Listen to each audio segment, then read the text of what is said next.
love me so much more than I could ever know. Your love is deeper than this world will ever show.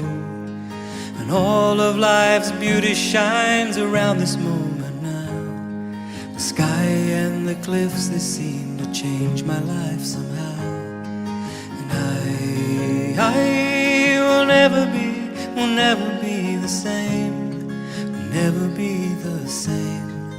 Whoa, whoa, whoa, I will never be the same, never be the same ever again. Well, here I am waiting, Lord, my life is just for you. Please unfold all the plans that you would have me do. And if all the world's just a breath and nothing's here to stay, and all of the love we feel will save us anyway. And I will never be the same, will never be the same. Whoa, I will never be the same, will never be the same ever again.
Hello, here we are. How are you? I can't get rid of that background thing. Let me see what's going on. Something weird's happening. There's I feel galactic. Yes, there's a bug in the system. And there we go. I hope it's not me. No. Well, it's great to have you back again, Gillian. I really enjoyed our program last week. Bye-bye, and here's why. Celebrating Gillian's new book launch. Have you got the book there you can hold up for us? And I've got it around the right way this time. Yes, there it is. And it is selling like hotcakes. So, well, I've sold 7 since last week. That's big numbers. That's one a day. That's big. That's hitting the big time. And I've updated it today with what I'm going to give you right now. So that's so good. So when will those changes take effect on Amazon? Well,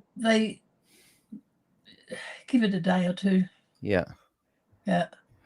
But So- what you could do is, if I update it, because I can see I'm waiting for the vowelist history. Yeah. Is you could buy another one, because they're not that expensive, and give your old one to somebody you know that needs it, and then you get the new one. That's a great idea. Yeah. Gift it. And I've said this before, but just as a real reminder, because it's such an important book, you know, you can look at Adventist history up to 1919, and people do speak up, and, you know, people like Canwright and Ballinger, and in many ways, they were, you know, there were ad hominem attacks made against them, but they were still able to kind of converse and get their information out there.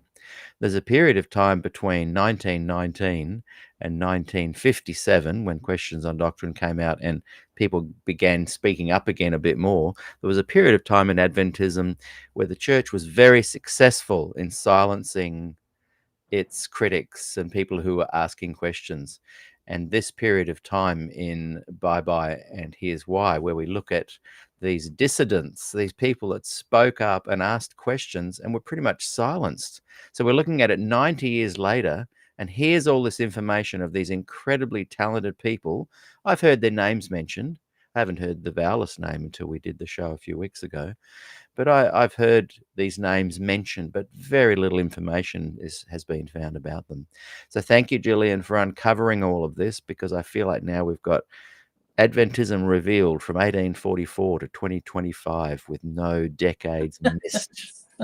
I'm an underground historian. Yes, And a very look, good one. somebody up there is helping, because I'm getting angelic drones dropping stuff on me out of the blue, or I go and find them. Yeah. One of the two. It's incredible, because even in this last week, you've found some new information that you'll be sharing. Yesterday. Yeah, Yesterday. incredible. Yeah. Yeah, I'm going to read it to you now. Awesome. Well, I'm going to hand it over to you, and we'll. This is part 2 of Bye Bye and Here's Why, and I encourage everyone to go and watch number 1, and also don't forget to lean forward, everybody, and click that like and subscribe button. It makes a huge difference whether you're watching on Facebook or YouTube. It really helps. So thank you very much. Okay, so over to you, Gillian. Now, right at the beginning, I want to put this in now so I'll forget it. But it's something I found yesterday from a book review of a book that Gil Valentine did. And I've actually got this book. I had to get it from Thailand. He did it when he was over there. On prophetic heritage, the struggle for prophetic heritage. And this is what he said about W.H. Branson, because he features in the Vowler story. And anyway, I'm going to go back over. I've redone that chart. I'll tell you what I'm going to do. First of all, well, anyway, let me read this first. W. Branson, this is apparently from Gilbert's book, is the GC vice president at the time, became the General Conference president, who exercises power dictatorially and harshly. So you get that? And then M.E. Kern, a control freak, insists that policies be followed to the last detail. Now, he's somebody that Monica Vowell has taught to. So I wanted to pop that in case I forgot it later. That's great. So I'm going to read you something I got yesterday from a member of the Grieve family. I'm not going to say who. There's a couple of people who work with me on it, but I don't want to say who they were at this point. Anyway, the family has done a biography of R.A. Grieve, and it's a corker. It's got a lot of what he did and the dates and about that accident, details about the accident. Yes. Apparently he broke almost every bone in his body. And we talked about him last week, but This was that plane accident, wasn't it? Yeah. Was it Grieve? Was it Grieve that was in the plane accident? Yes. Yeah. And 3 others, and the pilot got killed, and 2 missionaries. One didn't work again. One was very badly injured, and so was Grieve, who broke nearly every bone, and he apparently got. Well, I'll read it to you from the biography. But see, Grieve's in here, and so I can talk about him. So that's the first thing. And I've given you a file. We'll see if it works. Will I bring that up on the... Yep. So there's a number of pages in it, and we'll go through them one by one and see how we go. This one here? Yeah, so it's big enough for you to read along with me. I think it's worth reading out. Yes. And then I've got the chart from last week, which we don't have to look again, but I've redone that chart slightly different, but some of the stuff in it's the same, to go over it again, because we're looking at a period of, 50 years. So, I don't expect you to get it the first time.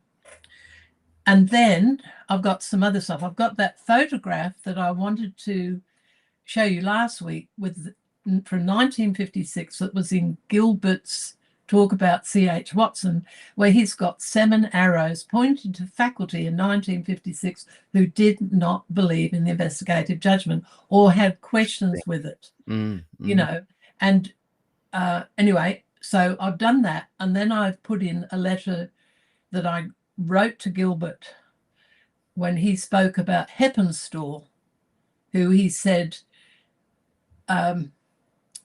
processed and nuanced the view of the investigative judgment.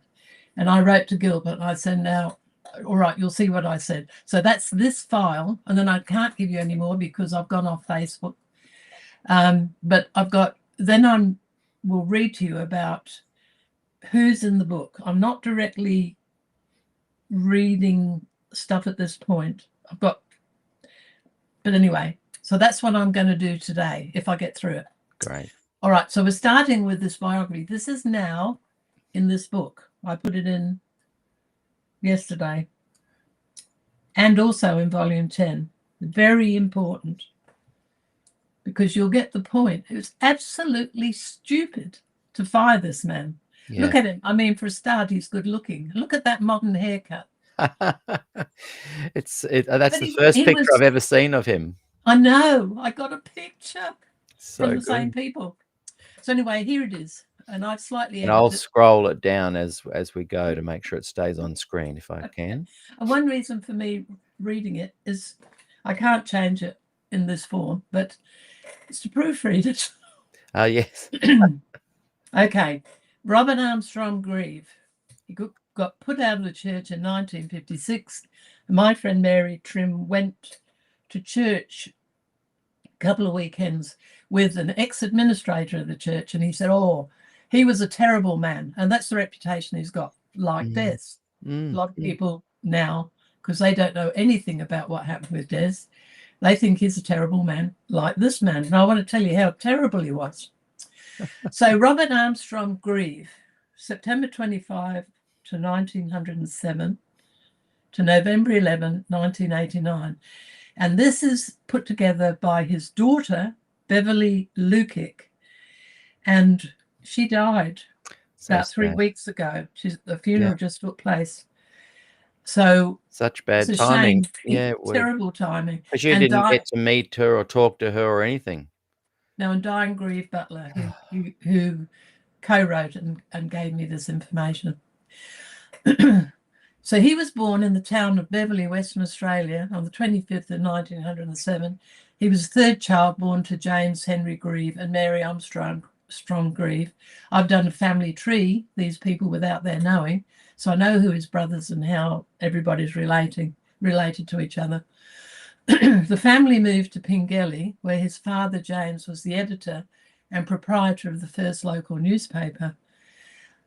Bob, as he was known, attended school in Pingelly, helped with the printing and photography for his father's newspaper. After the family moved back east in 1923, Bob studied at the SDA Tertiary Institution, the Australasian Missionary College, as it was back then, 1924 to 27. You remember I told you Monica Bowles was there, so was W.W. Fletcher, and for half the year, so was W.W. Prescott. Yeah. Yeah, and David Sibley, who was, well, most people who know who Sibley was. Anyway, he knew all about these problems. So he graduated from the theological course at the end of 1927 as a 20-year-old typo. His academic records show he was an excellent student with all very good or excellent results for his efforts. Bob wrote an article for the church paper dated the 7th of November 1927. I may miss out some of the dates to avoid all the reading. Describing the practical activities of the ministerial class. The students ran programs in Cooranbong and several other towns, as well as further south in Ourimbah, Gosford and Erina. This varied program has given the class a little insight into all branches of ministerial work. And as the members take up their appointments this coming year, may the little experience gained at the college broaden and deepen. May a deep soul passion possess every life bent on having a part in this last closing message. Another article reports that Bob was among a small number of students who were sent to assist in conducting meetings in distant parts of the field, and their reports prove that a very profitable and spiritual time was experienced. After graduation, Bob took up employment with the SDA Church in South New Zealand and was sent to the town of Ashburton, south of Christchurch. Here he assisted in evangelistic work in another tent effort. Remarkably, such was his talent at 22 years of age. Bob was sent to Nelson in the north of the island after 6 months to take care of the Nelson SDA Church and was given an assistant to help with the work. You imagine that happening when he was so young. At the end of 1929, he reported on the growth of the church membership and their desire to own a church building. His negotiating skills were put to the test in procuring land and council approval for the building. This was the first of numerous SDA churches built by Bob around New Zealand and Queensland, Australia. Now, how stupid was the church in getting rid of this man? Yeah. And Des. Yeah. In 1930, not that Des could have built any churches. This man is multi-talented. Incredible. In 1930, Bob was asked to transfer south to Oamaru and with 2 assistants ran an evangelistic tent mission. The first meeting brought an attendance of 52 and increasing attendances are reported. We are confidently expecting some good results. The next year, 1931, Bob moved to Christchurch, conducted an evangelistic program. In June 1931, he travelled to the New Zealand Missionary College in Palmerston North for their week of prayer. His preaching was very much appreciated. Now, note the timing because of Monica Vallis. This is the year that she's actually teaching at Avondale. She's come back from America and because they're going to meet again. In Christchurch, Bob met Violet Alice Dumpleton, a nurse working in government institutions. They were married December the 22nd, 1931, before a very large gathering of friends and relatives in the neatly decorated church in Barbados Street, Christchurch. And after the wedding, Bob and Violet set up home at the Missionary College, Longburn, in the North Island of New Zealand. He worked as the preceptor of students and as a teacher. So this is in the record in 1932. Monica Vallis is back in New Plymouth and she marries that year. A June 1932 reports the fine evangelistic team from Longburn, Brethren L.A. Butler and R. Grieve, with selected students who conducted a splendid mission in Rangiotu. I've probably said that wrong. Apologies to the Maoris. A part of the college plan, young men and women are receiving excellent training. So this is in June 1933. Now, this is when Monica's husband, Robert T. Vallis, writes his 2-part piece. And what I'm saying is it's highly likely that Grieve read this. Yeah, he was there. And Grieve at this point had not made no criticism or had asked no complicated... No, I don't think so. No. Around the end of 1933, they accepted an invitation to go to Queensland. Now, I've got 1937, so I was fudging on the dates before I got this, which is why it's so good. So they moved to Ipswich, and Beverly Margaret, who's the daughter, who's just died, was born on the 13th of June 1934. And 2 years later, they moved to Bundaberg, where the son, Stanley Lewis, was born in 1936. The next move was to Innisfail, and Beverly remembers the family renting a galvanised tin high-set house on Johnson River full of crocodiles, and the place was infested with frogs and snakes. Now, if that had been me and Des, I'd have been back to New Zealand or England, as far as away from crocodiles as possible. It rained a lot, and Dad grew all our vegetables. We had an old whippet car with a running board and spoke wheels. We had to catch a barge to cross the Johnson River. We would drive to Flying Fish Point and load up the car with wild coconuts. I like that better, but I thought I better leave it as it was. Just imagine wild coconuts. In 1944, when Beverly was 10 years old, this is the year I was born, the family moved to Brisbane. 1949, Bob becomes president of South New Zealand Conference of Seventh-day Adventists. The headquarters were an old house at Bowen Hills. Not long after, he acquired some land in Brisbane City. New headquarters and the Central Church were built. Big acreage was purchased on the Sunshine Coast, which became the conference campgrounds. All is still in use today. Another church was built in Albion. Again, the stupidity of the brethren for putting this man out. Yeah. In 1955, Bob was made president of the North New Zealand and Pacific Island Conference based in North New Zealand. The family lived in Blockhouse Bay near Auckland. Now remember, he's been sent there for his own good.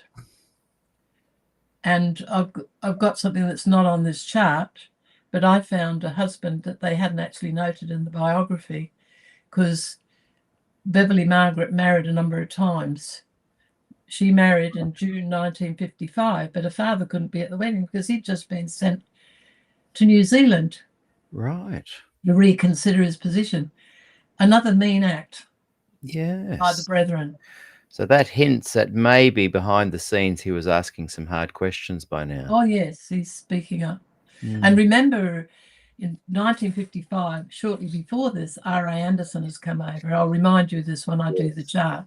Yes. And Grieve has talked him round on the nature of Christ. Clifford has sent R.A. Anderson to talk to Grieve. And instead of Anderson converting Grieve, it's the other way around.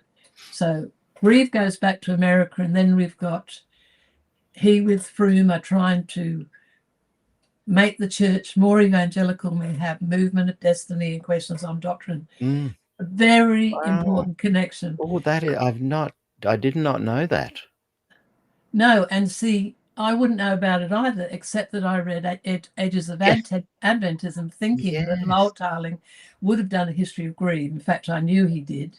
Yeah. And he interviewed him, and he says of this visit of Anderson that Grieve actually had a global effect on the church because of his interaction with Grieve. So Grieve goes back. Wow, that is mind-blowing. Clifford is a very good man. I've got to point this out. He's charismatic. He's a good writer, a good speaker, but he's very traditional.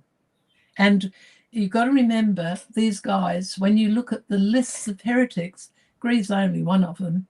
You know, he ends up putting out 6 in New Zealand. He's got Bob Brinsmead and his sister.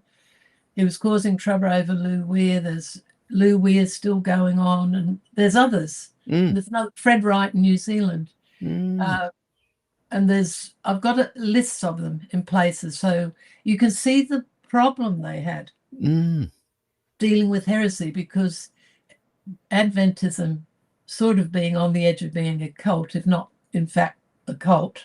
It's got all sorts of extroversions on the side. There's the right wing, and then there's the ultra right wing, which you find on Google, and you know the stuff is conspiratorial and terrible. So anyway, that's sort of an interjection into this, but you get the picture. Grieve is important. And then I got I'll do that when I get to the second chart.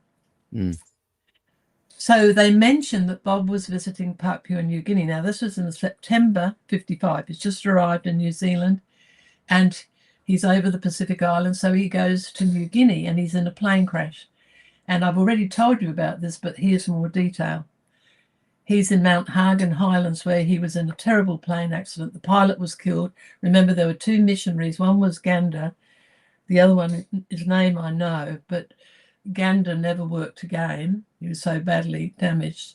and the other one had problems all his life because of the accident. Mm. And it says here, Bob was pushed through the side of the plane, still trapped in the seat. So he comes to consciousness, and he's the one who has to get help. And they're in a huge woodland area. So I'm filling in from a biography that I've got. What's here? There's a lot of stuff here I haven't got. The local people took care of him in Mount Hagen Hospital. When back in Australia, the doctors were amazed that he had all his bones broken, and yet he had no pain. God was so good and blessed him mightily. But meanwhile, this is the latter end of 55. Well, I'll tell you that later too.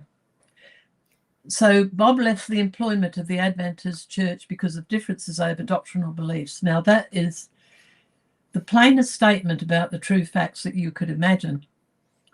Yeah. I'll say it again. Bob left the employment of the Adventist Church because of differences over doctrinal beliefs. He was pushed out. Bob had devoted his life to promoting the love of God and the work of the Adventist Church. He and Violet moved back to the Brisbane area. He was well known as a great preacher. He joined the Church of Christ, apparently, and many churches of other faiths invited him to preach the word of God in their churches, even the Catholics. Bob and Violet had a caravan. They travelled out west to assist the priests and reverends with their church duties so that they could have a holiday. While they were away, Bob and Violet looked after the church members. What a man. Incredible. What a guy. So their last home was on 5 acres at Darra, just south of Brisbane. Bob had started a honey factory called Golden Nectar Products. He bottled honey for Coles and Woolworths, canned honey for the army, and exported honey to Japan. All of these were successful ventures. Violet had a stall under the house, selling veggies, fruit and eggs from their poultry farm. She also made sandwiches for a business across the road, which helped to pay off the property. And then it gives you the death. Wow. And they died. Just imagine. They died in 89 and 91. Here's a man who knew the gospel. And that's the point of them being in this book. The people in this book thought like this and got put out for the same reasons. That's why I pulled them out. I didn't put Lou Weir in because he was on spiritual versus literal Armageddon, but he was a perfectionist all his days. Okay, so he's not in here, but these 5 are, and that's the reason why, because the commonality with what Des was teaching. But I mean, this man should have been the GC president. Look, a GC president who knew the gospel. Just imagine.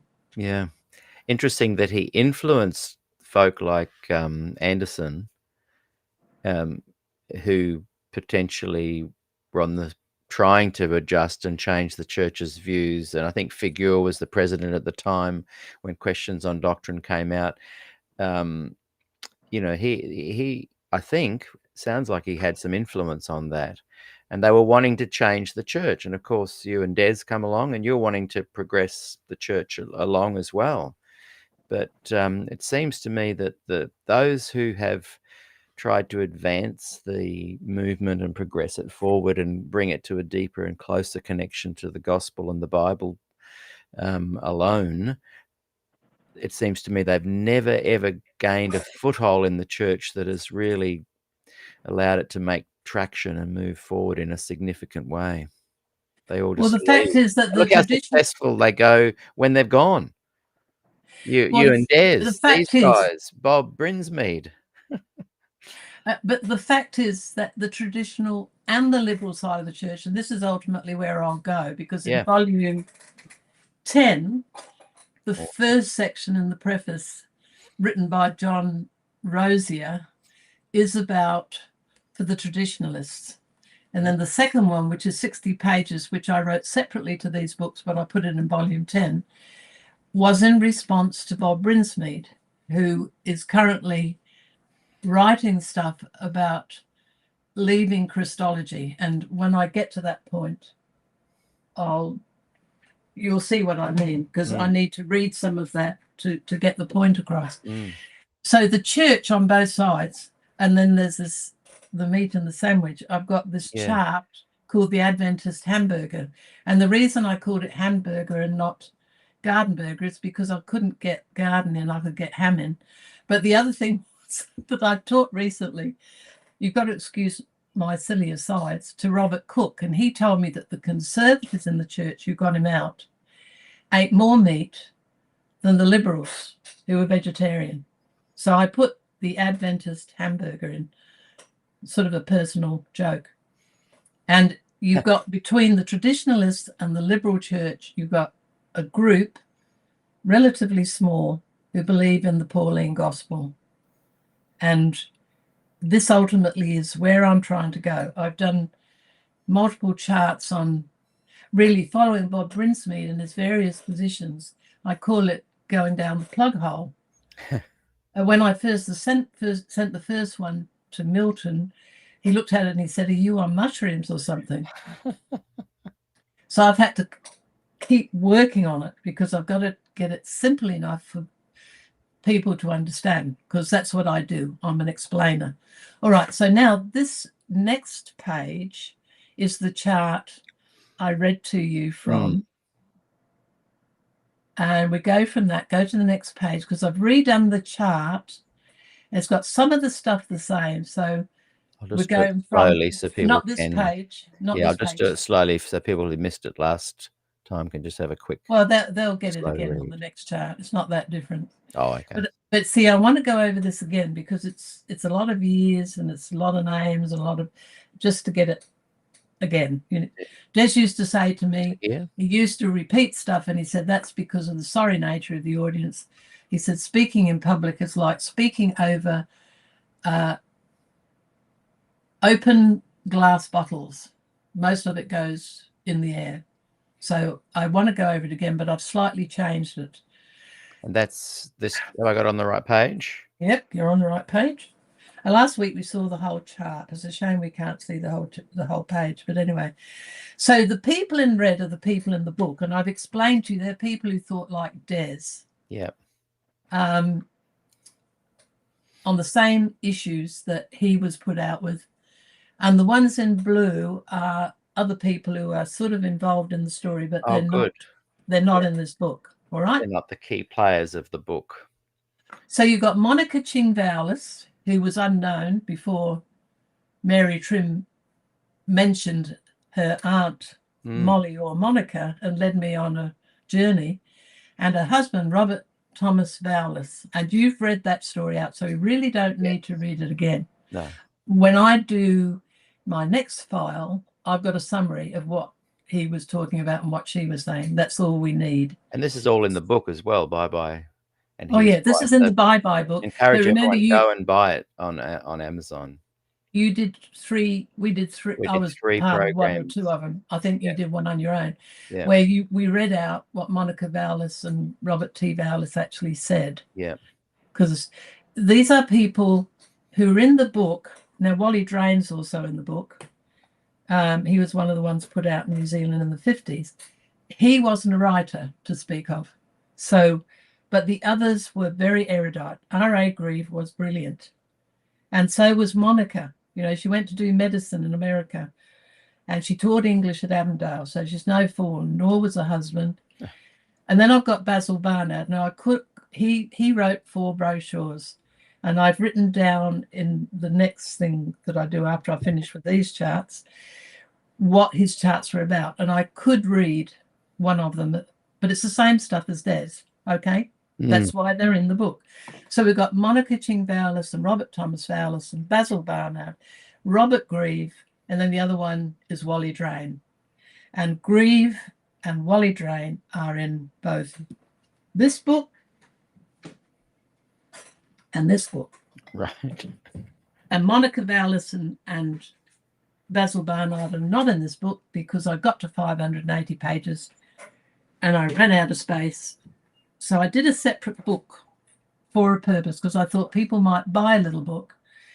They might get terrified by seeing a book this thick,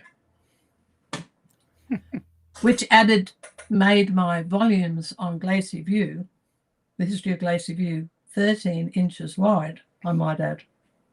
Okay, so you get the picture. So 2 Vowlises, Basil Barnard, Robert Grieve, and down the page we talk about Wally Drain. So I've added to this chart in the middle, I've got the 1919 Bible Conference, then the 1932 Bible Conference, and then there's a Bible conference in 1952. So before this, I thought that there was no Bible conference between 1919 and 1952. Well, one was planned, and I'll talk to you a little bit about that. That came up in the recent talk by Gilbert Valentine on C.H. Watson. Now, what Gilbert was doing was talking about Watson, who was the Australasian president 1926 to 1930, while Monica Vallis was at Avondale. No, she was still in Australia in 26, then she went to America. Then he became GC president 1931 to 35. And of course, he almost had a nervous breakdown at the end. He had terrible arthritis. But he was a businessman and accountant. He actually saved the church financially after the Great Depression. But Gilbert's presentation, which was useful to me on side issues, was about how he began the seminary. He was great friends. So while he's Australasian president, he's been working for 17 years with W.W. Fletcher. He remembers one of the early heretics and leaves the church. Hang on a minute, I'll have a little drink. Now, W.W. Fletcher for years was a vice president of the General Conference. I think he was in the Australian Union, he was an official there. And so Watson worked with him and loved him. We talked about this a little bit last week. So Watson goes to America, and the big thing in his mind, he wants to have a big Bible conference, and it's actually planned. They have all the people are invited, all the speakers, and all the topics set. He means to do it because, like a lot of leaders, they don't have time to keep up on the issues. And he thinks that there are actually answers to W.W. Fletcher. So he wants to bring all the scholars together, partly to train. You know, he's getting the idea in his head of having a summer school or a seminary to teach scholars so that they can answer people like Prescott and Fletcher. Now, while he's there, 1927, we talked last week about the musician and songwriter Frank E. Belden, who I think was a nephew of Ellen White. Yes. And how he got annoyed with this further church. on the. No, it's not on the chart. You tell me when I need. He is. You tell me when I need to scroll down as well. Just go down a fraction. He's just under C.H. Watson. I've got him mentioned. Oh, there. Down a bit. Yeah. Down a bit. Down a bit. Anyway, W.W. Fletcher, Frank Belden, and the way Gilbert Wright spoke it, because I transcribed the whole talk. Frank Belden got Louis Conradi going, and he was the division president, and he's on the same issues as Prescott, Fletcher, Grieve, and Ford. Plus, you know, he could accommodate Ellen White because he wasn't a fundamentalist. And most liberals don't have a problem with Ellen White and her borrowing and all this sort of stuff. They can work around it because they don't expect her to be perfect. She was human, she made mistakes. So Belden comes out, he's annoyed with the Brethren. I mentioned this last week, because they didn't pay him his royalties. So in revenge, says Gilbert, he publishes the original version of A Word to the Little Flock, which was Ellen White's vision, and it mentions the doctrine of the shut door, which means that in 1844, the pioneers believed that the probation was closed for the whole world. And then 7 years later, Jesus was going to come in 1951. Yes. Yep. And so the world was lost. If they didn't listen to the Adventist message, they were gone. Now, when 1951 came and it didn't happen, they reinterpreted it. And Ellen White, Carol Platt, who knows a lot more about Adventist history than I do, because she's taught in the schools and she's trained in it, whereas I came in and I didn't get any of that. She said Ellen White didn't admit it, but I suspect it was later when she had to. So, but the Brethren published that vision and they took out the elements of the shut door. Now, I knew about the shut door about 1982 because Des and I went to Europe and we met a Swedish man, Ingemar Lindén. One day, I've got to tell you the story he told us about his cat. I just loved him because he had a real heart. But about 1982, he did a PhD in the shut door. So this is nothing new to me about the shut door. However, I mentioned Frank Belden because it's 1927, and this is when Monica goes to America. And Gilbert suggests that Louis Conradi got stirred up by Belden. Now, I've got to check with Gilbert whether that's true or not, but the way he says it sounds like it in the transcription, and I read that to you last week. We won't do it again. So I'm trying to show you a bigger environment of what's going on and who's involved. Yeah. And now it's starting to look very interconnected. It is very interconnected, and I'm giving you the minimal because my charts are so. I just sent the latest one because these are my working charts where I write down all the networking and all the connections, and only I can follow them because I sent it to Milton. He said nobody will be able to understand it. So I've told you this is a revision of a simplification of a simplification of a simplification of a simplification of one of my charts. Because I want you to get the big picture. Yeah, it becomes obvious what's going on. So we remember that Neil Wilson's father and Ted Wilson's grandfather became, and don't worry about moving this, it's slightly up on the left, Nathaniel Carter Wilson. Yes. He's been vice president in India and South Africa. He's been a vice president in the 1930s. So he's a big player. And as you mentioned, anticipated in 1954 to become the next General Conference president. And he's sent to Australia as division president. Am I giving you too much information? Or No. Okay.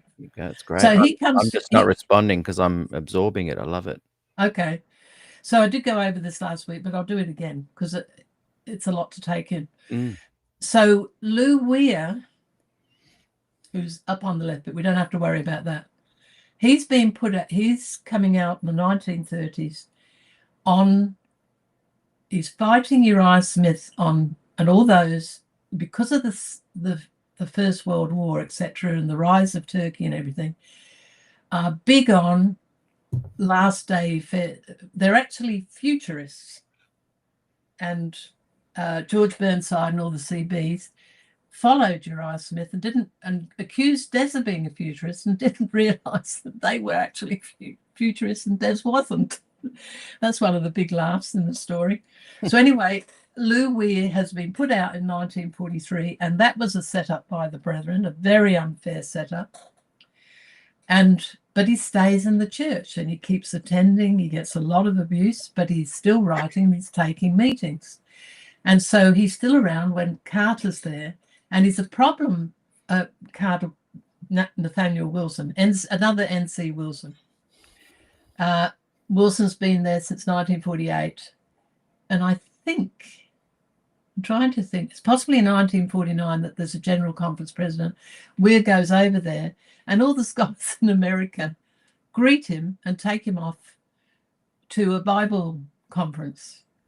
And he comes back and talks about it, of course, and this infuriates Wilson. He writes to the General Conference and he's talking about protocol. This is another thing with administrators that, the GC shouldn't do stuff that interferes with stuff that's going on in the Australasian Division. And all of this you can understand because these administrators are just doing their job.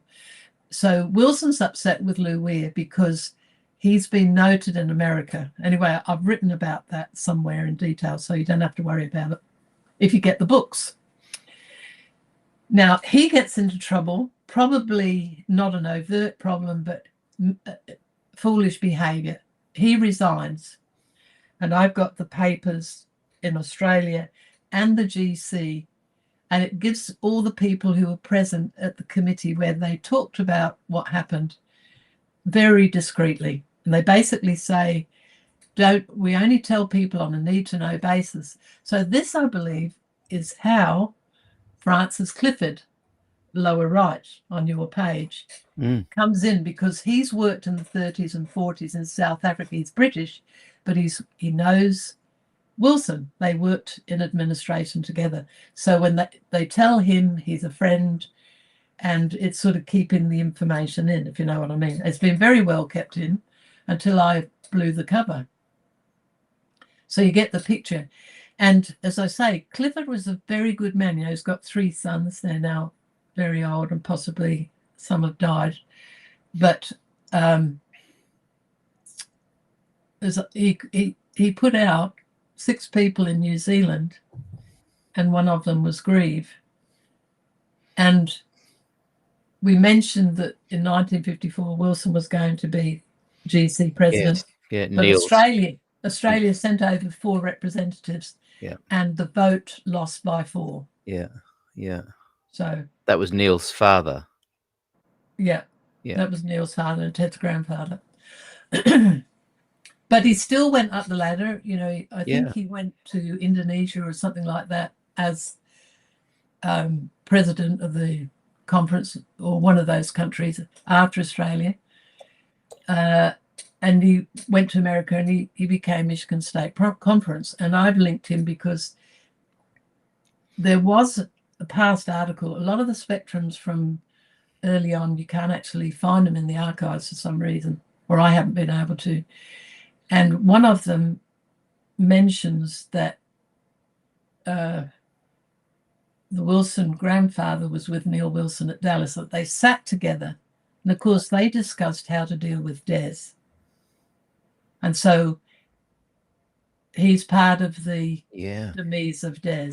Yeah. So they decide, use the Dallas statement, don't listen to anything that Des says or what all the scholars do at Glacier View. Just use the Dallas statement to fire Des. So that's the 10-point statement that comes in. Behind the scenes, written by the 6.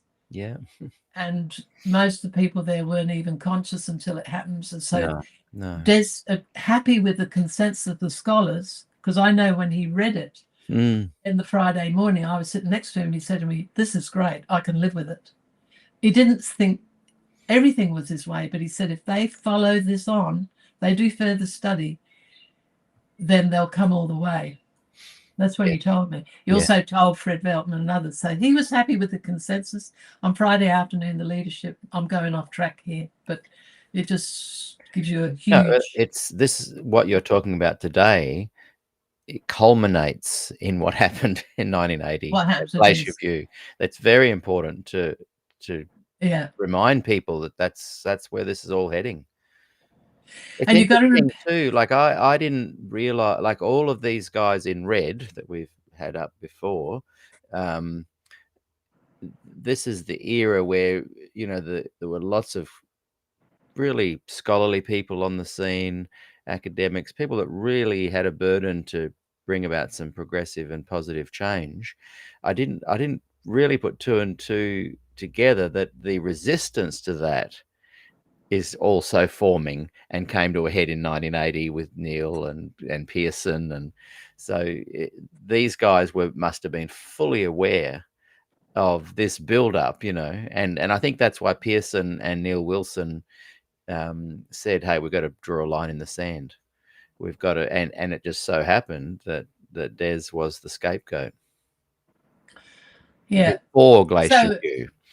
So this whole story of Glacier View and the scholars and the interpretation that Des didn't listen to everybody, which was Bill Johnson and others, and that he was arrogant and he was a poor scholar.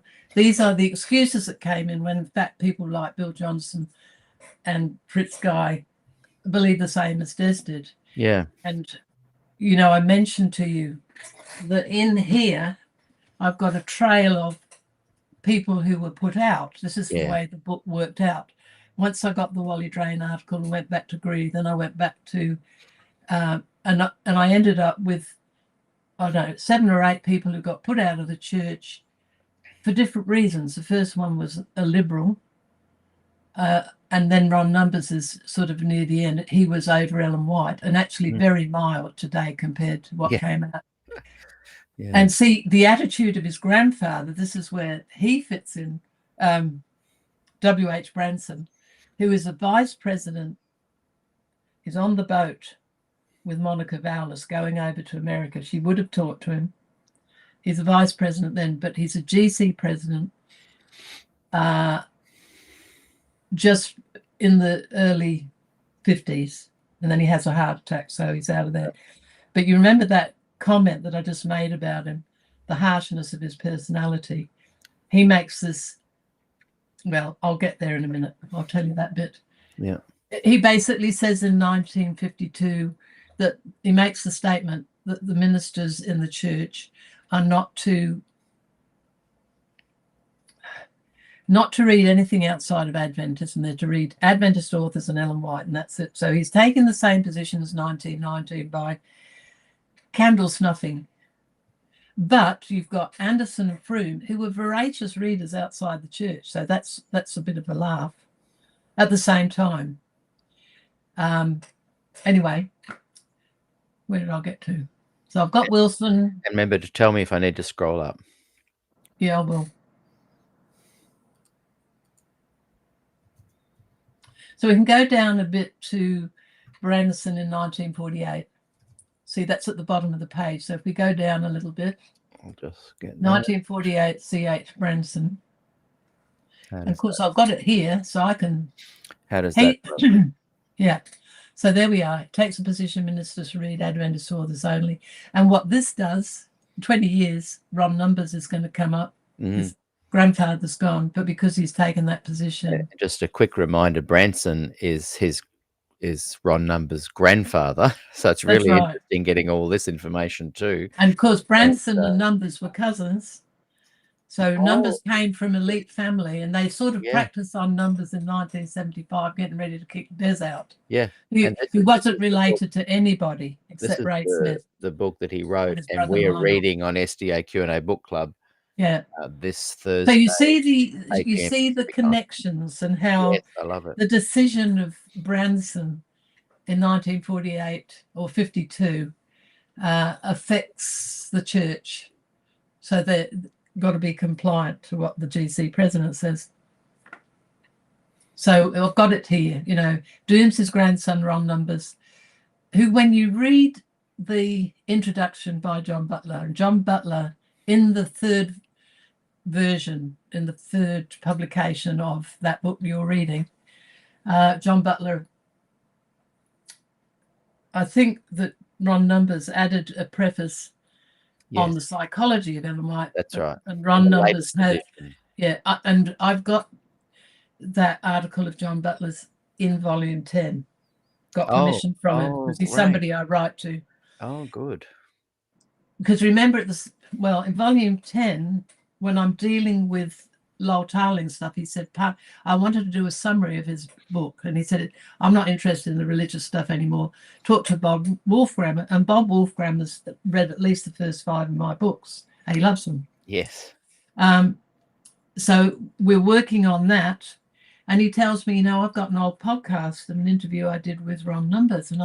So that was an arm and a leg to get the text out of it. Is it just, has he got the audio of that or just the... Yeah, but it's unreadable. But fortunately, the audio is unlistenable. Between volume 9 and 10, I got very clever. It may have been able to do it before, but I didn't know. But it takes the text out of podcasts and videos. So I got Jaden Lawson. He did it for me. And it does a much better job. I wouldn't have been able to transcribe it. Most of the stuff in this book where I'm listening to a video, like the Campus Hill ones, I've mainly typed it all out, which means stop, start, stop, start. It's a big job. But this one, anyway, I'm getting off track. So that's in the book as well. And then I found an article by John Butler that he wrote in 80, I think late 80, could have been early 81, in the Criterion. And I had a copy, but part of it was cut off. So Gilbert actually got me a good copy so I could type it all out. Now, that article is a very good article, in my opinion, agrees with what I think on what happened at Glacier View. There's two things he doesn't mention, and I'm waffling on the side here. One is the meeting on the Tuesday night, and one is the Thursday afternoon reading of Pearson. He doesn't have those in. And I thought the reason is, and see, what Jill does is I give you the document and the source, and then I tell you why the document's important. And the reason that document is important is because I believe it's very accurate on what happened at Glacier View. And I thought to myself, Jonathan Butler was not at Glacier View. No. The scholars told him.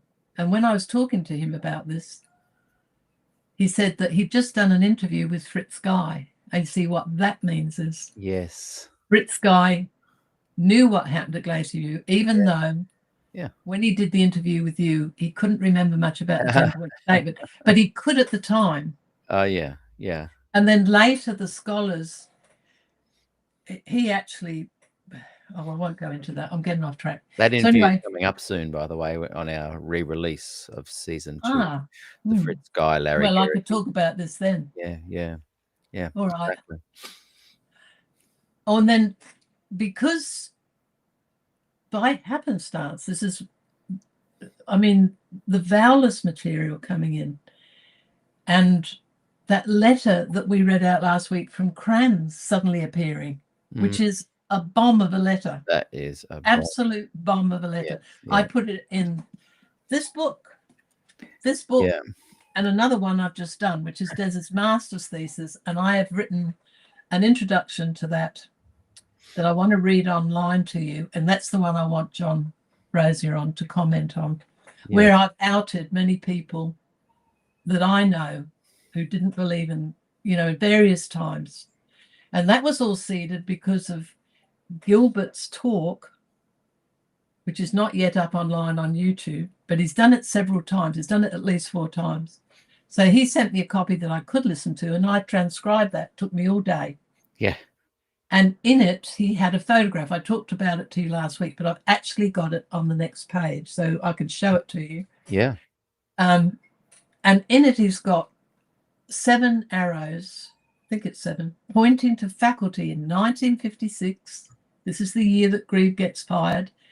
And Kranz writes to Des and warns him what he's going to find at the seminary.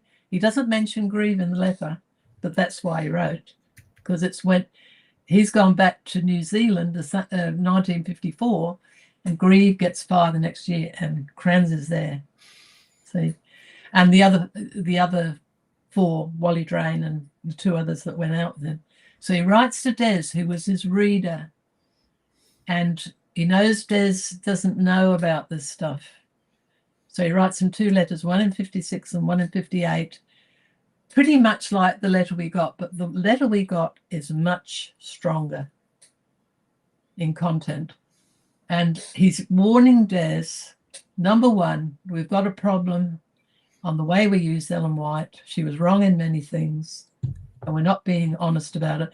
And I don't know which, can't remember now, but they're in volume 2, these letters. And before I did this book, I didn't know about the Grieve connection, but that's why he wrote to Des, because he knew Des was going to be the next, in 1960, became the head of the Bible department. He was going to the seminary, and Kranz had been to the seminary in 1946, 47. Yeah. And he says to Des, there are 4 teachers there who don't believe in investigative judgment, and they say this openly in class. Well, Gilbert, from reading Siegfried Horn, who's one of the people, he's got this photo with arrows in it of 7 of them in 1956. So see, the way it all comes together, it just blows my mind. As I've told you, I don't think I've got any mind left. All right. Yeah, so well, it all happens, that's probably one of the big things that really annoys me the most is, and that letter that we talked about from Kranz, they behind the scenes they don't believe in it, but publicly they have to. And I just find that You've got to remember one thing. Now Yeah. it's much more clear that the church doesn't intend to change. But back in the yes, 80s, sorry, that is a good point. see, Yeah. back in the 80s and 90s in Australia, you had a generation of desert students, including people like Graham Bradford and John Carter. And they both, now neither of them know that we knew that they spoke against Des after Glacier View. Yeah. That didn't bother Des at all. Who was that again? The John Carter and Graham Bradford, they both Yes, spoke against Des, yes, but they kept visiting. Graham was a very yeah, close friend. yeah. And Graham told me it took them 15 years, so 1995, until they fully grasped what Des was saying, because they liked what he taught at Avondale. Yeah, okay. So Parmenter lied to the brethren about Des causing division because he never brought this subject up until No, that's right. 1979. That's And right. that was because Bob Brinsmead had written against 1844. And Des said to me, Bob's got to be answered. Yeah. And the brethren never bother. They all say, I've got a job, after me the flood. So they let it fall where it may. They didn't answer Bob. They didn't answer Dale Ratslap on the Sabbath. Des wrote The Forgotten Day. They don't. They just wait and think, this will pass, this will pass. Yeah. They don't deal with it. And So this is Jill speaking very frankly. Now we've finished with this chart because I've gone over Anderson visiting with Grieg, and then I've done the 6, and I've got Wally Drain in red. So he's the 5th in the book. That's the point. Yes. Now let's go down. Just one quick thing back to what you just said, because I think it's important, and you are speaking frankly, but the reality is, I'm getting franker and franker. I like it. The reality is that, yes, they probably did all keep quiet at the time because they did feel they could change the church. But you said an interesting thing, that now we kind of know it won't change. What happens next is going to be very interesting. Will we, back then I would have said it was academic exploration with the hope of, and inquiring with the hope of bringing about change. If they continue to say one thing behind the scenes and another in the public, I'm going to start calling it academic cowardice. Well, be gentle. Remember, as Christians, I used to get annoyed about stuff, and Des would say to me, we must forgive. Yeah. Christianity is all about forgiveness. He said, I forgive. I'm just observing. Yeah. Well, you've got to be careful not to jeer, because all it does is turn people off and they stop listening, and you want them to listen to you. Now, I've got to thank you because, look, I've got to thank you publicly because you have made these Glacier View issues possible with all this video series. You recorded Des 2 or 3 times. Then you recorded all these people, and I must say I was a bit of a help. I got at least 40 of the people. You were great help. For you to speak to, people like Fritz Guy and Larry Geraghty, and they wouldn't have known you, but they came on. They said in the end, that poor woman, we've got to do it. Yeah. That's what John Butler said to me. But a lot of what I've got in my books are because of you. Where I disagree with you, I'm trying to bolster a case. So yeah, you need to know that. So you've done me a service. Thank you. I wouldn't have done a lot of the stuff if it wasn't for you. I appreciate that. And so anyway, go down on the page, because I want to go down. This is the next page. So where you see the black line, you want to put that at the top of the page. Oh, yes. There? Just above the photo. So a little bit up. That's it. Perfect. Good. So this is just making more points. Kranz went from decades at the Australasian Missionary College to Longbourn College in 1954, an important year. He was teaching with Monica Vowles, and when she taught at Avondale, she taught English for a year in 1931. She almost certainly spoke to him. She spoke to all the leaders she could find. And he's in North New Zealand when the 6 are dismissed, because he's come in 1954. Griever's come in 1955. And then he writes those letters to Des that I've just mentioned. Oh, got a bit of a typo there. Never mind. And then there's that recent letter, which we read out last week. Crans to John W. Bruff. And I've got more information about that now. Now, Des's trajectory, I've got mistakes in there, I can see. He hears from Crans. He goes to the seminary. He finds it as Crans reported. There are lecturers at the seminary who don't believe in investigative judgment. Ronald Loseby was one, I think Edward Vick, Earl Hilgert. And Earl Hilgert left. He wasn't pushed out, but he became a Presbyterian, a very wonderful scholar. And he straightened Des out on the year day principle. Des did a paper for him, and I have published that in my book somewhere, where I've got all the notes from the margin where he's correcting Des. So, and Des said to me, Earl Hilgert was a very fine scholar. Nationally, he died not that long ago. He's in his 90s, and same with Edward Vick. I've actually put a memorial to them in volume 10. And somebody said to me, it might have been Gilbert, he said, I'm glad to see you said something about Earl Hilgert.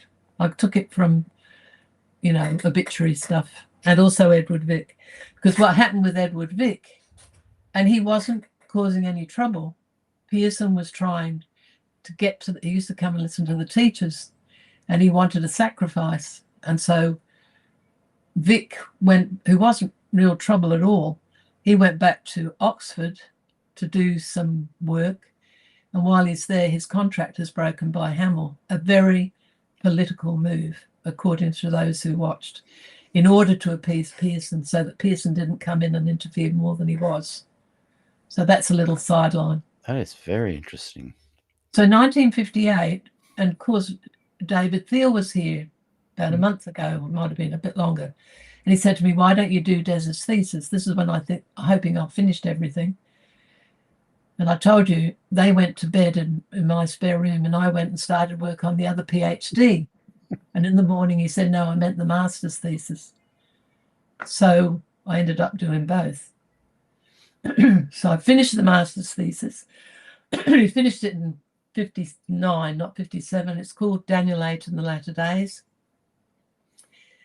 David did a preface to it, and I've written 2 introductions, and in the second one, that's the bombshell.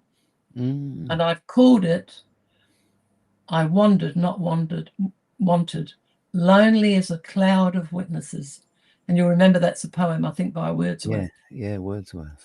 And it mentions daffodils. But this is, and the subtitle basically says, they acted as though Des was the only person who ever did wrong, but there were a cloud of witnesses. So I've gone in and written down some of the witnesses. So in the right column, this is still Des Ford's 1978. Parmenter decides behind Des's back that he's not going back to Avondale. Yeah. This was the breaking of promises. 4 people were witness to that. Des realizes his teaching career is over. July 1979, Bob Brinsmead published his 1844 Re-Examined. Des is asked everywhere because he's constantly speaking. He's away 3 weekends a month. After they decide that he shouldn't go away as much, he still ends up away 3 weekends a month. More typos. 1979, he writes the Revelation commentary, and this clarifies Des's views on historicism, because in December 1978, now just think about it, he's just been told by Parmenter that he's not going back to Australia. So as a sop to him, Castle gives him the summer off in 1979 to write his commentary on Revelation. And in December 1978, and I don't know why he was there, but this is what Milton records, he went and researched the Library of Congress. He was in Washington, D.C., so he mimeographs all this stuff, and he's given a card into the stacks where they've got all the ancient books. So he handles everything on Revelation, and he mimeographs wads of stuff. And so then 6 months later, somebody lends him a house down in St. Helena, down the hill from PUC, and he takes all this stuff and all his books, and he's there all week. He rides back up the hill at Angwin, about 9 miles, on a bike, doesn't have to get off, he's as fit as anything. And he writes Crisis, and he puts the different chapters of different rooms. So chapter 1's in the wrist, and he just goes through and he picks up the commentary, and then he writes his book. And he did that in 5 weeks, just like he did the Black Daniel in 3 weeks. Des was an absolute whiz. So I'm actually writing about this now I'm doing an introduction to his other PhD, and I'm writing a section about my role, and it's sort of about Paul's ethics and how Des copied them. Paul was a hero. And this thesis has, even though a lot of it's technical, and I couldn't comment on that because I don't know about it, but I can tell you what Des was like from what he said about the Apostle Paul. He clearly modeled himself not only on Christ but on the Apostle Paul. So that's what I'm writing about at the moment, and I'm going over this time. I mean, I typed that twice because we didn't have computers, and it was a huge book. It was about 800 pages. It was published by the University Press of America, so that was in the 80s sometime. I can't remember the date. And I retyped it for that, because what the printers used to do was come in, photocopy the page and print it. That's how you used to do it. So anyway, that prepares him, because he comes home to me, and I can remember it's clear as the day, comes home, must have been late 1978, and he tells me, he said he looked at all the interpretations in these books in the stacks of the Library of Congress to see how historicists through the ages interpreted the book of Revelation. They all read it like a newspaper and applied it to their time. And he said, this is what we did. This is what the Adventist Church did in the 19th century, taking the book of Revelation and applying these last day events to the 1800s, to their time. You know, Jesus was about to come and all these signs and everything. When I got the point of what he was saying. And he said, what happens is time passes on and the content becomes meaningless. See? And we're still doing it. People, you know, in the church still keep talking about the end of time coming soon and pointing to events that are happening. So that was a major thing, preparing Des. In October 79, he's in Washington, D.C. for Righteousness by Faith meetings. There were 3 of them, and he was at that one too. At the beginning of the month, the end of the month, he's asked to do the forum. Yes. And he doesn't want to do it at October first. one. Yeah, he's asked to do it. Yeah. To counter Bob Brinsmead. Yeah. And Spectrum people say to him, you won't get into trouble this, because people can say anything on Spectrum. And Fred Veltman doesn't want him to do it. Castle's away in Asia with the dean, so he doesn't even get asked, but he gets into big trouble over it. So Des agrees to do it. And then it's the first forum at PUC, and they think they changed the classrooms 2 or 3 times. They had small classrooms because they thought, well, we might get a dozen. And you can read about this in Wayne Judd's biography, because he was one of the 2 that asked Des to do it. And in the end, they put it in the music hall, Paulin Hall, which is full of instruments and would have held about 20 people. Yeah. So then the people arrived. They started arriving. Nearly 1,000. And they moved to 2 different venues, didn't they? No, they moved. Just they had moved. One. They had moved before, but on the day they moved from Paulin Hall up to Irwin Hall, which later Castle had knocked down. And it was a fine building, and he really lost favour and lost his job over that. But he always blamed Des. A historic building.